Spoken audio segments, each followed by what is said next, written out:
Saludos y grandes bendiciones en el nombre del Señor Jesucristo. Que Dios te bendiga. Muchas gracias por abrir este video. Gracias por escucharlo hasta el final. Gracias también por suscribirte al canal En Defensa de la Fe. Y gracias por compartir este mensaje con tus hermanos y con tus amigos. En este video vamos a compartir el comentario día por día de la lección número 8, titulada Educación y Redención. Vamos a orar para comenzar. Misericordioso Padre que estás en el cielo, honra y gloria a tu nombre para siempre. Gracias, eterno Dios, por brindarnos la oportunidad de conocerte a través de tu palabra santa. Gracias porque cada hijo e hija tuya recibe tu fortaleza, recibe tu bendición, tu aceptación en Cristo Jesús. Ahora que vamos a estudiar tu palabra, te pedimos que purifiques nuestra mente, que nos permitas estar atentos a tu santa voluntad y que nos ayudes a comprender tu palabra para poder poner en práctica el mensaje que tienes para nosotros. Gracias, Señor, por escuchar nuestras peticiones. En el nombre de Jesús. Amén, Señor.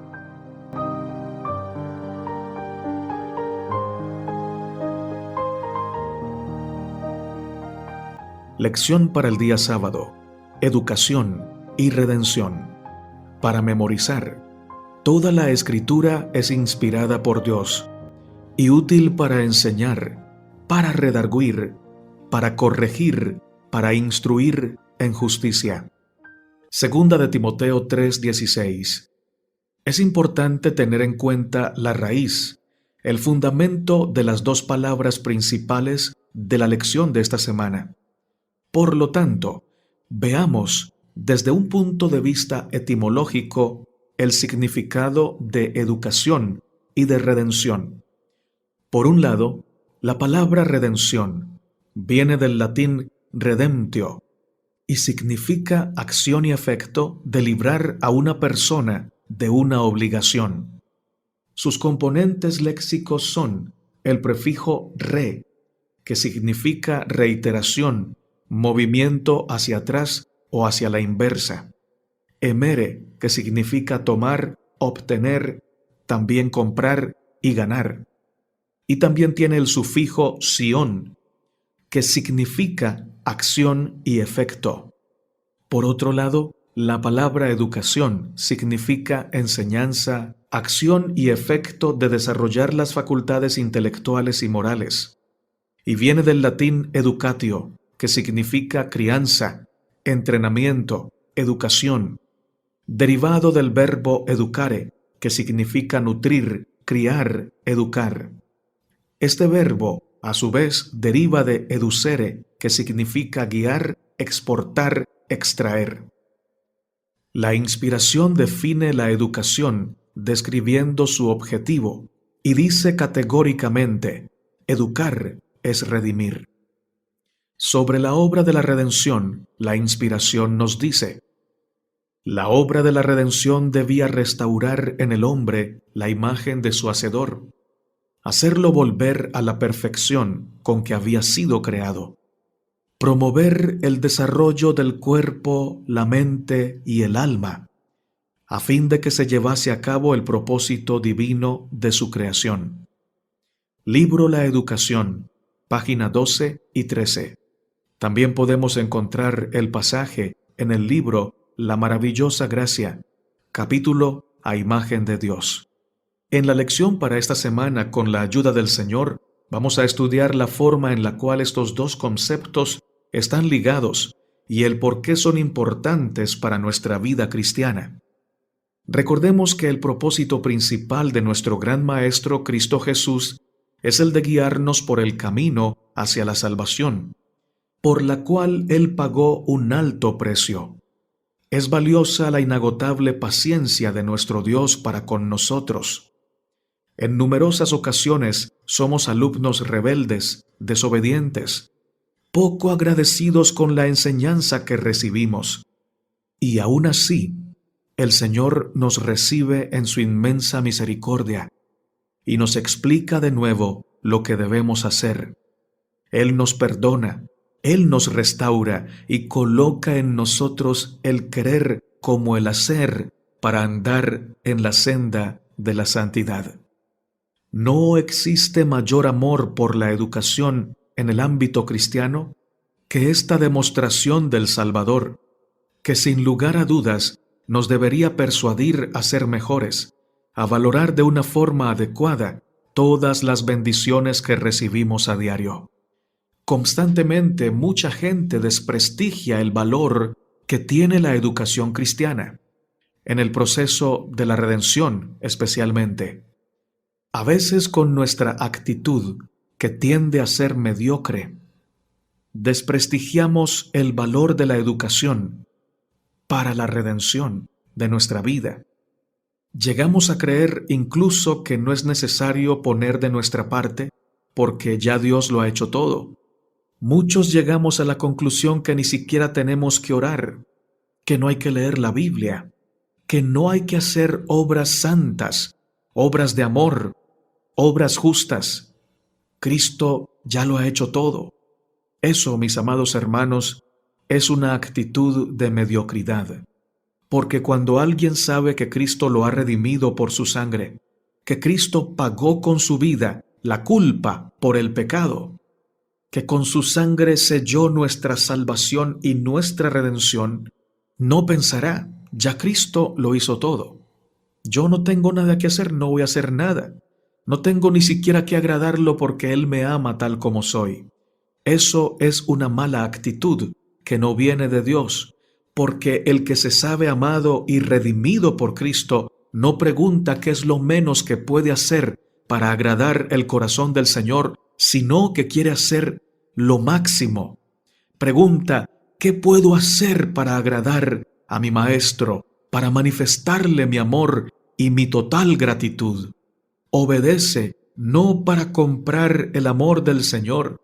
Hace buenas obras no para comprar la salvación porque sabe que es salvo en Cristo, sino que hace buenas obras, obedece y agrada al Señor porque lo ama, porque está agradecido y además porque está redimido por Cristo.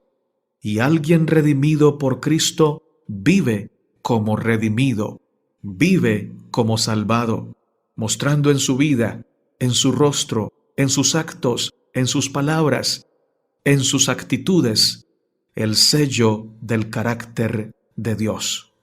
Debemos aprender a conocer al Señor. Muchos profesamos ser cristianos, pero en repetidas ocasiones nuestros actos demuestran todo lo contrario. Recibimos una educación de palabra y no de acciones. Por eso debemos tener en cuenta que nuestra educación se debe ver reflejada en nuestros actos. Todo en el Señor está unido. La enseñanza, la educación debe ser coherente con la vida práctica o el estilo de vida del alumno. Debe haber un equilibrio que nos mantenga fuertes en nuestros propósitos de vivir en Cristo y para Cristo. Lección para el día domingo, 15 de noviembre. A imagen de Dios. Génesis 1, 26 y 27 nos dice: Y creó Dios al hombre a su imagen, a imagen de Dios lo creó, varón y hembra los creó. Y los bendijo Dios y les dijo: Fructificad y multiplicaos, llenad la tierra y sojuzgadla, y señoread en los peces del mar, en las aves de los cielos, y en todas las bestias que se mueven sobre la tierra. El libro Creencias de los Adventistas del Séptimo Día dice: la base de la verdadera estima propia. El relato de la creación declara que fuimos hechos a imagen de Dios. La comprensión de este hecho provee un verdadero concepto de cuánto vale el individuo. No deja lugar para sentimientos de inferioridad. De hecho, se nos ha reservado un lugar único en la creación, con el privilegio especial de mantener comunicación constante con el Creador y la oportunidad de llegar a ser cada vez más parecidos a Él. Fin de la cita. Te pregunto, mi hermano y mi hermana, ¿te gustaría parecerte a Dios cada vez más?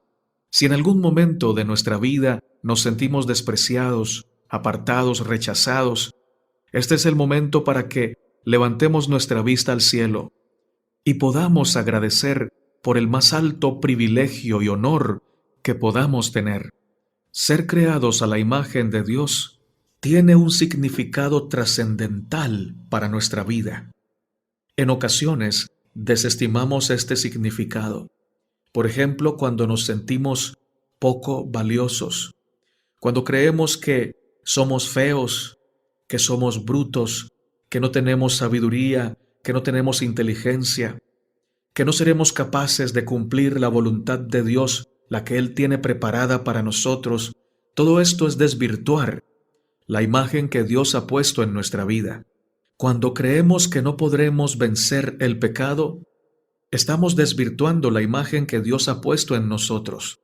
La humildad no es creernos feos ni poca cosa. La humildad es reconocer que sin Dios nada podemos hacer, pero reconocer también que con Cristo todo lo podemos, que en su poder podemos vencer, que en su gracia somos ultra valiosos, que en su misericordia fuimos creados a su imagen y semejanza. Por eso, nuestra apariencia física no es la que determina cuán valiosos somos, porque nuestro hombre exterior se va desgastando, pero nuestro hombre interior se va perfeccionando, va creciendo y va madurando en Cristo el Señor. Somos la obra más preciada de la creación, y aunque el enemigo nos ha tratado de alejar de su presencia, sabemos que en Cristo obtendremos la victoria. El comentario bíblico adventista nos dice: el hombre había de llevar la imagen de Dios tanto en la semejanza exterior como en el carácter. Esa imagen se hacía más evidente en términos de su naturaleza espiritual. Vino a ser un ser viviente, dotado de libre albedrío, una personalidad autoconsciente. Esta naturaleza reflejaba la santidad divina de su Hacedor hasta que el pecado destruyó la semejanza divina. Solo mediante Cristo, el resplandor de la gloria de Dios y la imagen misma de su sustancia, se transforma nuestra naturaleza otra vez a la imagen de Dios. Colosenses 3:10, Efesios 4:24. Fin de la cita del comentario bíblico adventista. Qué reconfortante saber que la imagen que Dios quería proyectar en nosotros también tenía un trasfondo espiritual, que aún hoy nos da el privilegio de ver la imagen divina en nuestro semblante, tanto externo como interno. El propósito principal era que nos pareciéramos a Él y que en ese proceso de aprender a conocerle, nuestra mente y carácter fueran creciendo cada día más a su imagen y semejanza. El espíritu de profecía nos dice: todo verdadero conocimiento y desarrollo tienen su origen en el conocimiento de Dios. Doquiera que nos dirijamos al dominio físico, mental y espiritual, cualquier cosa que contemplemos, fuera de la marchitez del pecado, en todo vemos revelado este conocimiento.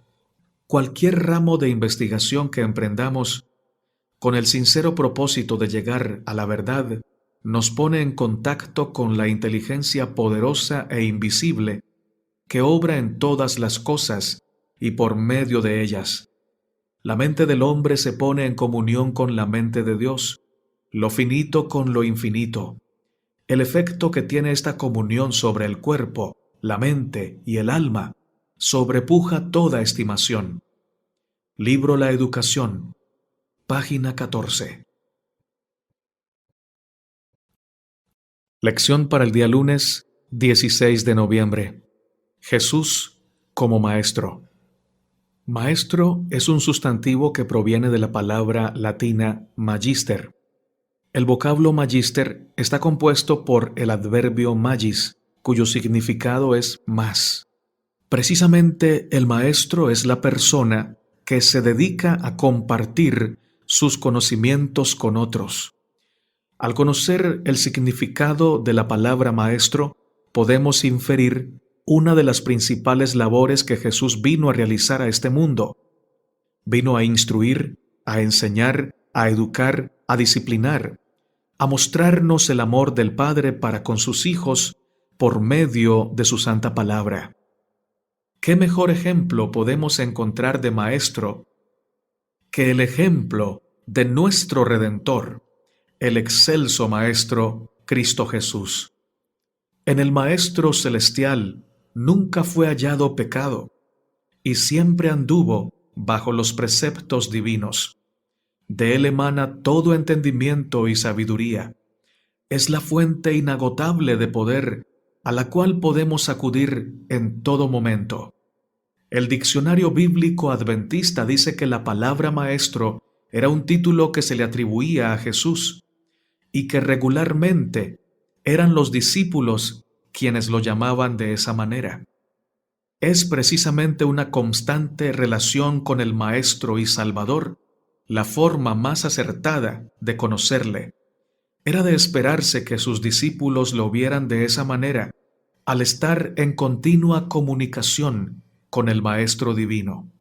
Ellos reconocían en Cristo un verdadero Maestro, porque Él les enseñaba, los educaba según la educación verdadera. Su libro de texto era la palabra del Señor. Jesús, como Maestro, era una autoridad porque no solo enseñaba de palabra, no solo era un maestro que presentaba ideales, que expresaba filosofía o teoría.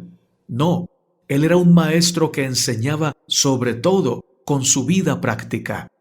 Su vida era la enseñanza. Lo que él decía era lo que él era y lo que él hacía. Ese es un verdadero maestro. Así deben ser los maestros de hoy día. Los que aman a Cristo, los que siguen a Cristo por donde quiera que Él va, serán maestros que reflejen en su vida el ejemplo del Maestro Cristo Jesús. Juan capítulo 3, verso 1 al 3 dice: Había un hombre de los fariseos que se llamaba Nicodemo, un principal entre los judíos. Este vino a Jesús de noche y le dijo: Rabí, sabemos que has venido de Dios como maestro, porque nadie puede hacer estas señales que tú haces si no está Dios con él. Respondiendo Jesús, le dijo: de cierto te digo, que el que no naciere de nuevo, no puede ver el reino de Dios. El comentario bíblico adventista dice al respecto que la conversión y el nacimiento son semejantes, en que ambos señalan el comienzo de una nueva vida. Y Jesús, al hablar del reino, se refiere en primer lugar a su reino espiritual, el reino de la gracia divina. Particularmente, hay dos cosas que me llaman la atención de este pasaje. La primera está relacionada en la forma en la cual Nicodemo se refiere a Jesús. Nadie puede hacer estas cosas o estas señales que tú haces si no está Dios con él. ¿Alguna vez te han dicho que eres muy bueno para realizar determinada actividad? ¿En la iglesia constantemente te dicen que cantas o predicas bien? Recibir un reconocimiento no está mal si nuestra mente está enfocada en las cosas de Dios, si nuestra mente está enfocada en Cristo. Pero qué maravilloso sería que se dijera de nosotros: lo que Él hace, lo que ella hace, es porque Dios está con Él. De otra manera, no podría hacerlo. En otras palabras, que lo que hacemos para Dios lo señale a Él. Lo señale a Él como la causa de ese hecho. Que la gente sepa que definitivamente eso no lo hacemos en nuestros talentos, en nuestra fuerza y en nuestra virtud, sino que Cristo se vea palpablemente en nuestra vida. Eso evidenciaría que nosotros estamos unidos al Padre Celestial, que Él fluye que su gracia fluye a través de nuestra vida. Alabado sea el Señor. Y eso precisamente fue lo que el Maestro Divino vino a enseñarnos, que todo lo podemos en Cristo que nos fortalece, que necesitamos estar tan unidos al Padre Celestial que Él pueda fluir a través de nosotros para tocar otras vidas, para enseñar a través de nuestra experiencia su gran propósito de salvación, su ley eterna, su mensaje de salvación, su mensaje de verdad presente. El Maestro Divino nos enseña que así como Él pudo depender del Padre y el Padre fluir a toda la humanidad a través de la vida de Cristo, así nosotros también podemos depender del Padre y a través de nuestra vida Él puede fluir en bendición y en salvación para la humanidad. El Espíritu de profecía nos dice: el Señor Jesús dio luego una prueba por la cual podía distinguirse al verdadero maestro del impostor. El que habla de sí mismo, su propia gloria busca. Mas el que busca la gloria del que le envió, éste es verdadero, y no hay injusticia en él. El que busca su propia gloria, habla tan solo de sí mismo. El espíritu de exaltación propia delata su origen. Pero Cristo estaba buscando la gloria de Dios. Pronunciaba las palabras de Dios. Tal era la evidencia de su autoridad como maestro de la verdad. El deseado de todas las gentes, página 420. Lección para el día martes, 17 de noviembre. Moisés y los profetas.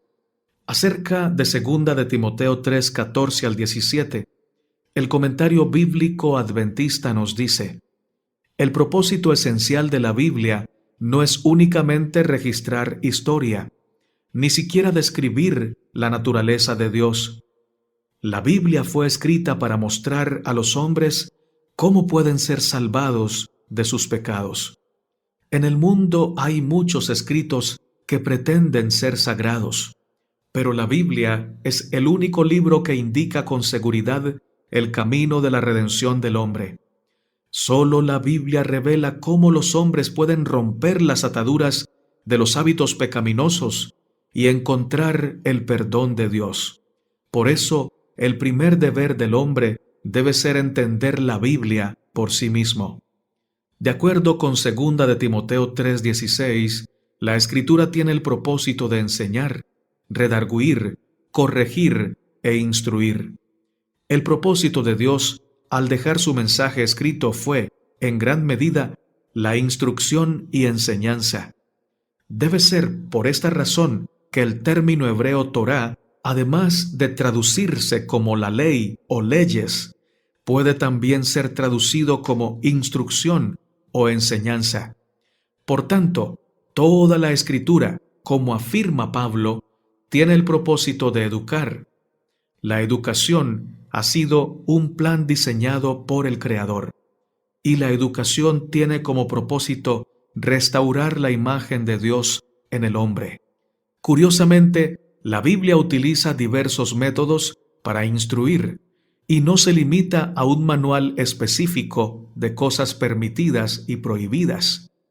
Más bien, la Escritura busca adentrarse a las vidas humanas, con su cantidad de defectos y variaciones, y dar sus instrucciones a través de ellas. Vidas de fracaso y éxito, finales felices e inconclusos, la búsqueda de justicia, los modelos de gobierno, la lealtad humana. Todos estos ingredientes que nos hacen humanos están contenidos en las narraciones bíblicas y nos permiten tener una perspectiva más amplia de las instrucciones de Dios consignadas en las leyes. No obstante, aunque parte de lo que la Biblia dice contiene aplicaciones específicas a la cultura de su época, los principios instructivos de Dios son invariables. Y son ellos los que nos permiten educar nuestro carácter, haciéndonos sabios para la salvación. 2 de Timoteo 3:16. y la salvación es, ni más ni menos, que el propósito supremo del Creador con todo ser humano. El espíritu de profecía comparte lo siguiente: la Biblia es el libro de texto y debería ser estudiada diligentemente, no como se lee cualquier otro libro. Debe ser para nosotros el libro que satisface las necesidades del alma. Este libro hará sabio para la salvación al hombre que lo estudie y lo obedezca. Así como el alimento no puede nutrir el cuerpo, a menos que se lo coma y se lo digiera, tampoco puede la palabra del Dios vivo satisfacer el alma, a menos que se la reciba como maestra de un sistema de educación superior, que está por encima de todo artificio humano, a menos que sus principios sean obedecidos porque son la sabiduría de Dios. Matutina Cada Día con Dios, página 125. Miércoles 18 de noviembre. Los sabios. La sabiduría es un carácter que se desarrolla con la aplicación de la inteligencia en la experiencia propia, obteniendo conclusiones que nos dan un mayor entendimiento, que a su vez nos capacitan para reflexionar, sacando conclusiones que nos dan discernimiento de la verdad, lo bueno y lo malo. Etimológicamente, la palabra sabiduría significa alto grado de conocimiento. Viene del verbo saber, y este verbo viene del latín sapere, que significa tener buen gusto y tener inteligencia. El Antiguo Testamento, para referirse a una persona con extenso conocimiento en variedad de temas y ciencias, utiliza el término sabio o persona llena de sabiduría. Pero ojo, la sabiduría hacía referencia a la comprensión cabal de diversos temas, teniendo como base la palabra de Dios. Es decir, la Biblia nunca define la sabiduría lejos de la palabra de Dios. Salomón, por ejemplo, era considerado sabio, pero porque conocía fundamentalmente la palabra del Señor y temía a Jehová. Es decir, practicaba los principios de la palabra de Dios, y esos principios le daban el fundamento para disertar, para conocer y para expresar conocimiento acerca de diferentes temas, casos, acerca de diferentes saberes. Salomón era sabio en muchos temas, entre ellos la naturaleza, la literatura y la filosofía. Según Primero de Reyes 4:34, para escuchar una ponencia de Salomón venía gente de todos los pueblos y de parte de todos los reyes. Al mismo tiempo, cuando la Biblia se refiere a Daniel y a sus amigos, también lo hace en términos de sabiduría. En todo asunto de sabiduría e inteligencia eran 10 veces mejores que cualquier otro sabio de Babilonia. La Biblia entonces es un libro que exalta la sabiduría que viene de Dios y que se la otorga a los seres humanos que leen la palabra, que aman la palabra y que viven la palabra de Dios. En este punto, se debe tener en cuenta que la sabiduría no se limita al conocimiento teórico y que tampoco es solamente práctica.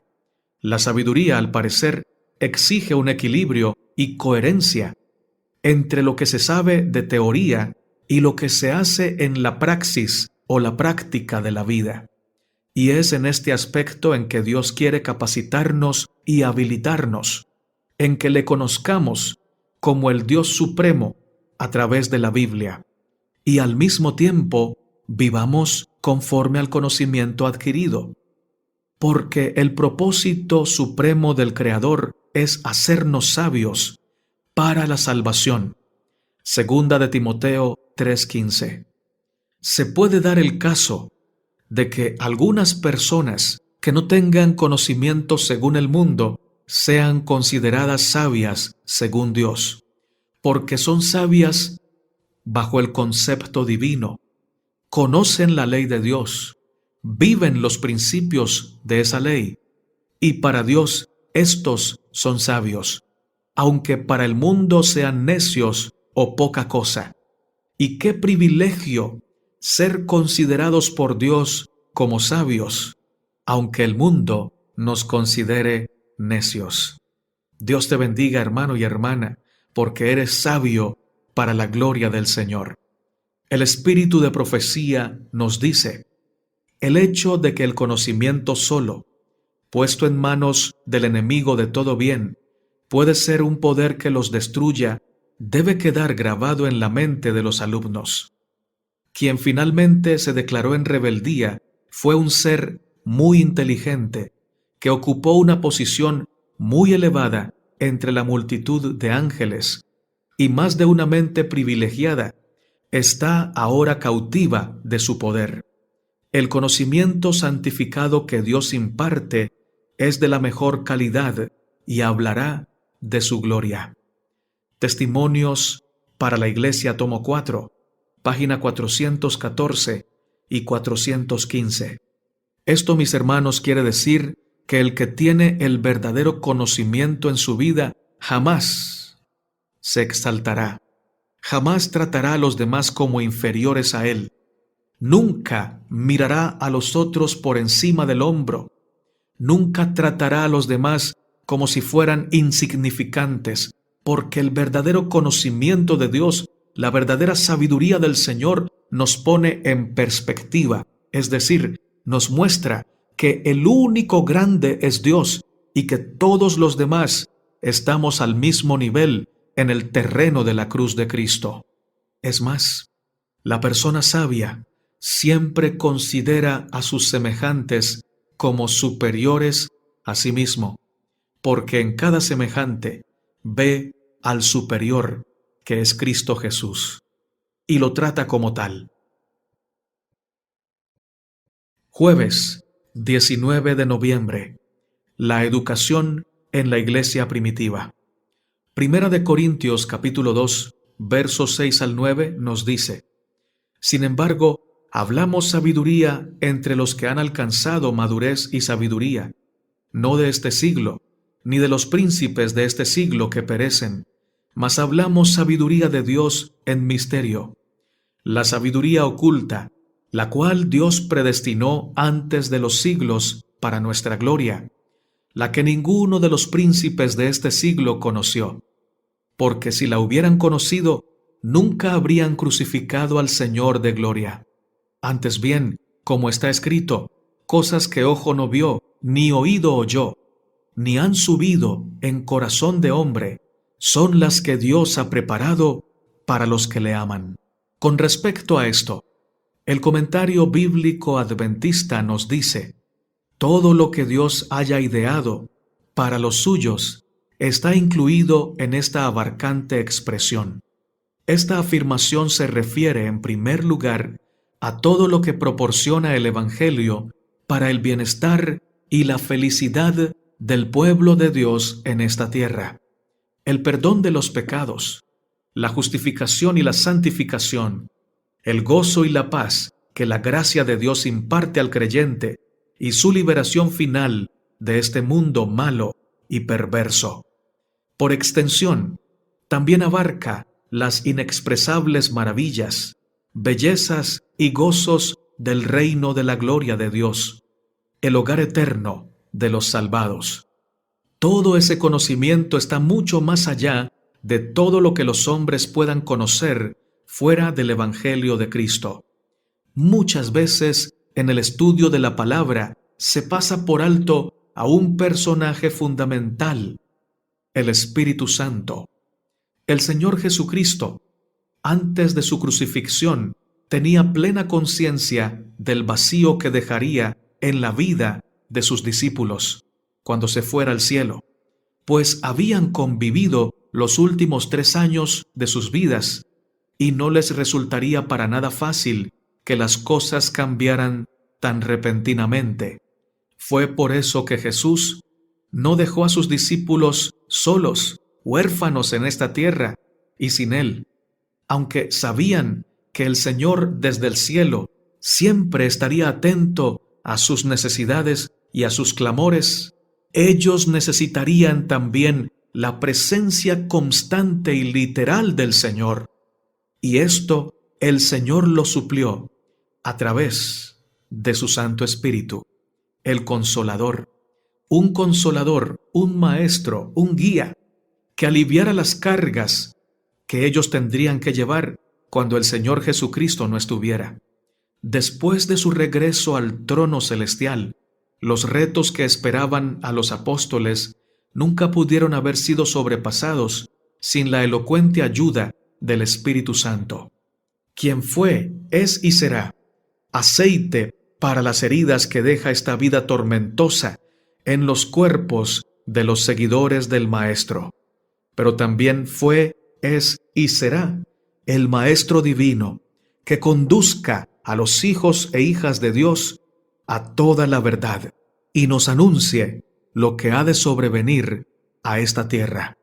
El Espíritu de profecía nos dice: yo rogaré al Padre y os dará otro Consolador, para que esté con vosotros para siempre, el Espíritu de verdad. Juan 14, 16 al 17. La promesa nos pertenece ahora tan ciertamente como perteneció a los discípulos. Que cada miembro de la Iglesia se arrodille delante de Dios y ore fervientemente por la recepción del Espíritu. Clamad: Señor, aumenta mi fe. Hazme comprender tu palabra, porque la entrada de tu palabra da luz. Refrigérame con tu presencia, llena mi corazón con tu Espíritu. En toda ocasión y lugar, en todas las tristezas y aflicciones, cuando la perspectiva parece sombría y el futuro nos deja perplejos y nos sentimos impotentes y solos, se envía el Consolador en respuesta a la oración de fe. Libro La maravillosa gracia de Dios, página 191. Lección para el día viernes 20 de noviembre, para estudiar y meditar. Mateo 28, 18 al 20 dice: Y Jesús se acercó y les habló, diciendo: Toda potestad me es dada en el cielo y en la tierra. Por tanto, id y haced discípulos a todas las naciones, bautizándolos en el nombre del Padre, y del Hijo, y del Espíritu Santo, enseñándoles que guarden todas las cosas que os he mandado, y he aquí yo estoy con vosotros todos los días, hasta el fin del mundo. Amén. Después de ser totalmente conmovidos por el Espíritu Santo, de entregar por completo nuestra vida a Dios, de llenar todos nuestros vacíos con el conocimiento divino del cielo, el mensaje final para esta semana nos motiva a poner en práctica el principal objetivo de la educación que recibimos del Señor. Como buenos estudiantes, estamos llamados a compartir lo que hemos aprendido, y de esta forma estaremos preparándonos para esperar a nuestro Salvador y morar con Él por la eternidad. ¿Qué es lo que los cristianos deben aprender? Esta es una pregunta que nos lleva a reflexionar en varios puntos. Primero, la forma en la cual estamos utilizando nuestro tiempo. Segundo, ¿qué tipo de instrucciones estamos utilizando? Y tercero, la forma en la que estamos poniendo en práctica la instrucción que recibimos de la palabra del Señor. Dejemos que sea solo Dios quien nos utilice a su voluntad. Abramos las puertas de nuestra vida para que Él more en nosotros y podamos ser un fiel reflejo de su carácter, de su imagen, de su amor, de su santidad, de su justicia, en todos los aspectos de nuestra vida. Terminemos con una sentencia del Espíritu de profecía.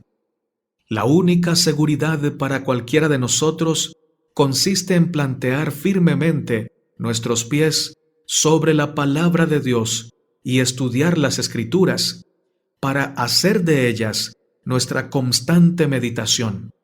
Díganle a la gente que no acepten las opiniones de nadie con respecto a los testimonios, sino que los lean y los estudien por sí mismos, y entonces verificarán que concuerdan con la verdad. La palabra de Dios es la verdad. Acerca del hombre bueno, el salmista afirma: en la ley de Jehová está su delicia, y en su ley medita de día y de noche. Salmo capítulo 1, verso 2. Quien aplique la mente y el corazón a esta tarea, obtendrá una experiencia sólida y valiosa. El Espíritu Santo está en la palabra de Dios. Aquí encontramos el elemento viviente e inmortal presentado en forma tan definida en el 6º capítulo de Juan. Matutina Dios nos cuida, capítulo del 23 de septiembre, bajo el título El banquete de la palabra de Dios.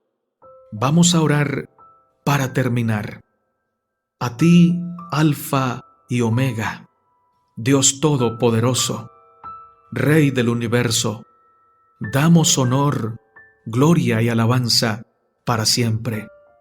Gracias, Señor, porque en tu palabra podemos encontrar la instrucción que necesitamos para vivir en este mundo en santidad, en humildad y en plena dependencia de tu justicia, de tu gracia, de tu presencia.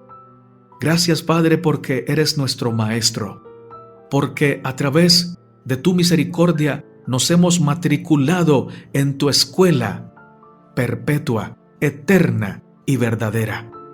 Qué privilegio, Señor, es recibir clases a los pies del Maestro Divino y aprender no la teoría ni la filosofía humana, ni la psicología de los hombres, sino los principios eternos de tu santa ley.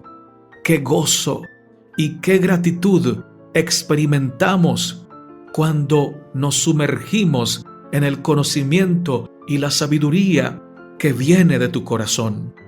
Gracias, Señor, por enseñarnos la verdad. Gracias, Señor, por ayudarnos a practicarla. Gracias, Padre, porque podemos ver el resultado de tu poder en nuestra vida, porque antes vivíamos en pecado y ahora vivimos en Cristo, fortalecidos por Cristo, de victoria en victoria, de fe en fe y de gloria en gloria. Gracias también porque nuestra familia está en el centro de tu voluntad. Gracias porque podemos verlos sonreír, porque nuestro gozo es ver tu gracia manifestada en sus rostros, en su vida, en la salud de ellos y en su bienestar. Gracias por la salud que nos das. Gracias por la sanidad que nos brindas. Gracias porque nos has levantado y nos has sacado del abismo del pecado y has puesto nuestros pies sobre la firme roca. Has enderezado nuestros pasos. Has puesto en nuestros labios una nueva canción de alabanza a tu nombre. Gracias, Señor, porque salvas a nuestros hijos. Gracias, Señor, porque sanas a nuestros familiares enfermos. Gracias, Padre, porque respondes cada petición que te hacemos. Mis hermanos y mis hermanas han escrito peticiones en los comentarios de cada video. Nosotros los hemos leído, hemos tomado nota y oramos todos los días por esas peticiones, pero estamos seguros que ya tú sabías esas peticiones, porque tú amas a tus hijos e hijas, conoces cada necesidad y respondes con amor según tu generosa voluntad. Gracias, Señor, por escucharnos. Gracias por respondernos. En el nombre de Cristo Jesús. Amén, Señor. Amén, Señor. Hermano y hermana, si este mensaje ha sido de bendición para tu vida, te invitamos a compartirlo con tus hermanos y con tus hermanas. Te invito a suscribirte al canal En Defensa de la Fe, a darle me gusta a este video y a dejarnos un comentario con tus peticiones, pero también, por favor, en ese comentario compártenos lo que has aprendido de la lección de esta semana. Cristo es nuestro Maestro, nuestro Salvador. ¡Qué privilegio tan grande hacer parte de la escuela de Dios! Maranata, Cristo viene pronto. Que Él nos ayude a estar listos y preparados, no mañana, no el otro año, sino hoy. Amén.